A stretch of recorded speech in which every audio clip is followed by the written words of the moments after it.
Assalamualaikum warahmatullahi wabarakatuh. Semangat pagi anak-anak.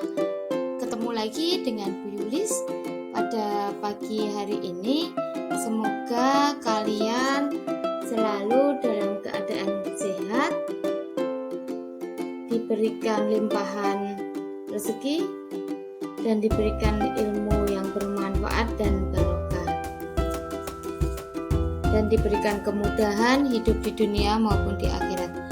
Agenda pada pagi hari ini kita akan membahas tentang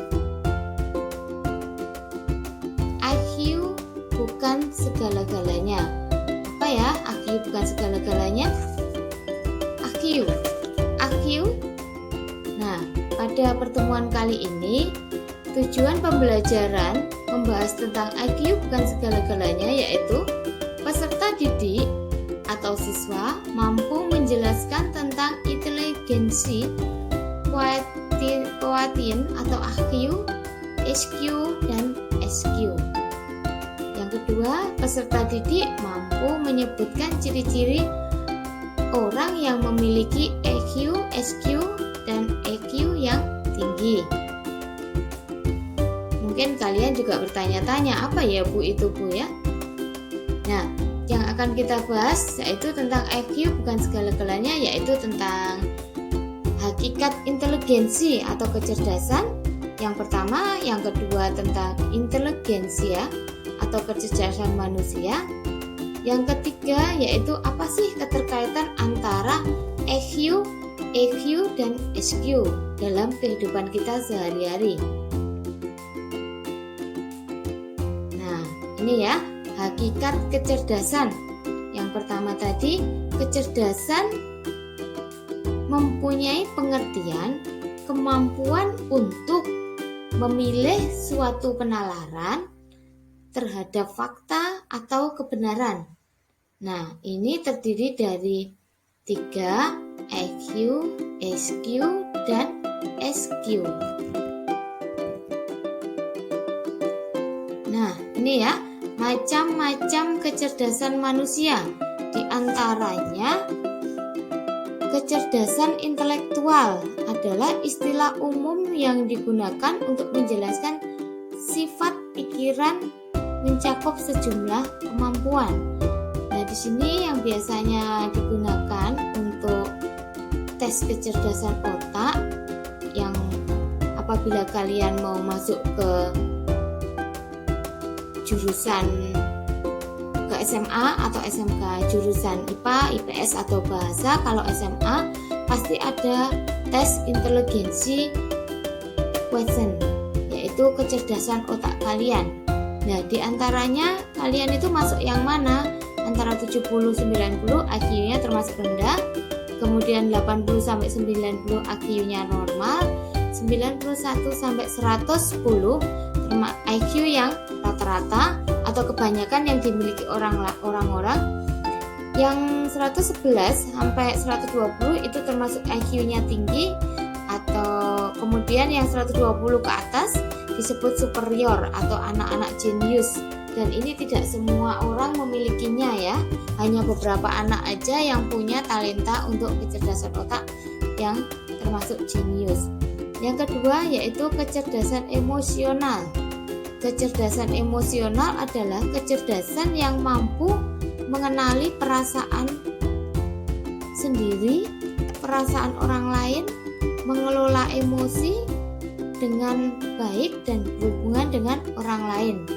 Karakteristik orang yang memiliki kecerdasan EQ tinggi yaitu suka berempati kepada orang lain, bisa mengendalikan amarah, orangnya lebih cenderung ke mandiri dan ramah, sikapnya hormat, disukai banyak orang, dan mempunyai kemampuan memecahkan masalah antar pribadi. Nah, di sini adalah emosional. Jadi, untuk EQ di sini rata-rata orang yang memiliki IQ tinggi tapi tetapi EQ-nya rendah cenderung mengalami kegagalan lebih besar dibandingkan yang memiliki EQ rata-rata tetapi EQ-nya tinggi. Artinya bahwa EQ justru menjadi hal yang sangat penting dalam kehidupan kita.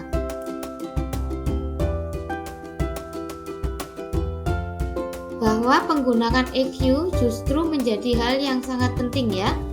Di sini apabila ada anak yang pinter, anak jenius, tetapi dia kurang bisa mengendalikan emosi, dia juga akan mengalami kegagalan dalam kehidupan bermasyarakat. Ada juga yang EQ-nya rata-rata atau IQ-nya biasa saja, EQ-nya biasa saja, tapi emosinya tinggi. Di sini berarti anak tersebut bisa mengendalikan emosinya.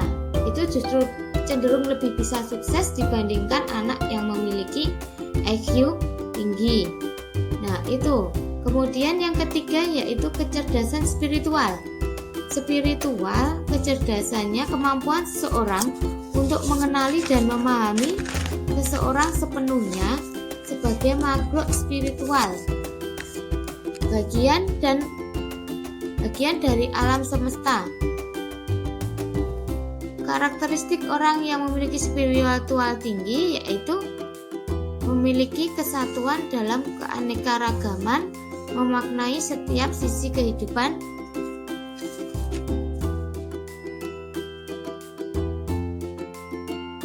dan mampu mengelola dan bertahan dalam kesulitan dan penderitaan. Nah, ini ya macam-macam kecerdasan. Kemudian keterkaitannya apa ya? Antara IQ, SQ, dan SQ sama EQ. Pada era sekarang ini, kecerdasan IQ bukanlah satu-satunya faktor yang dapat mengantarkan manusia ke jenjang kesuksesan. Justru dalam kehidupan yang nyata di lapangan, mereka yang sukses menjadi jenjang tertinggi dalam meraih cita-cita, mereka adalah yang memiliki EQ dan SQ yang baik.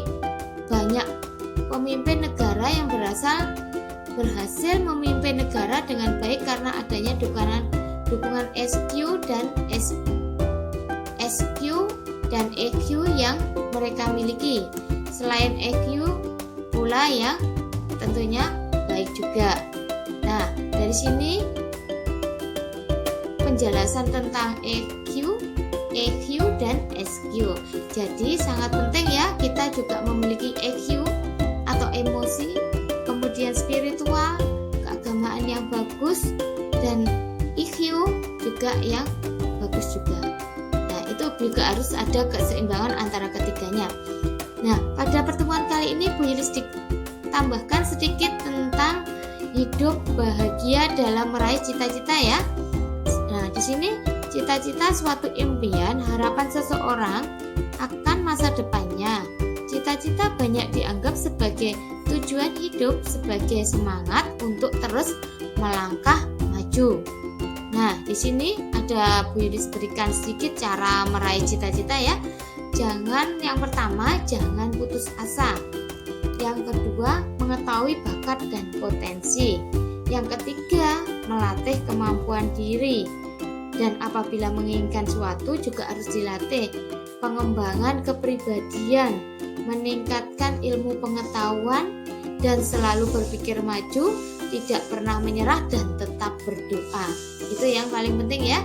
Itu tadi untuk materinya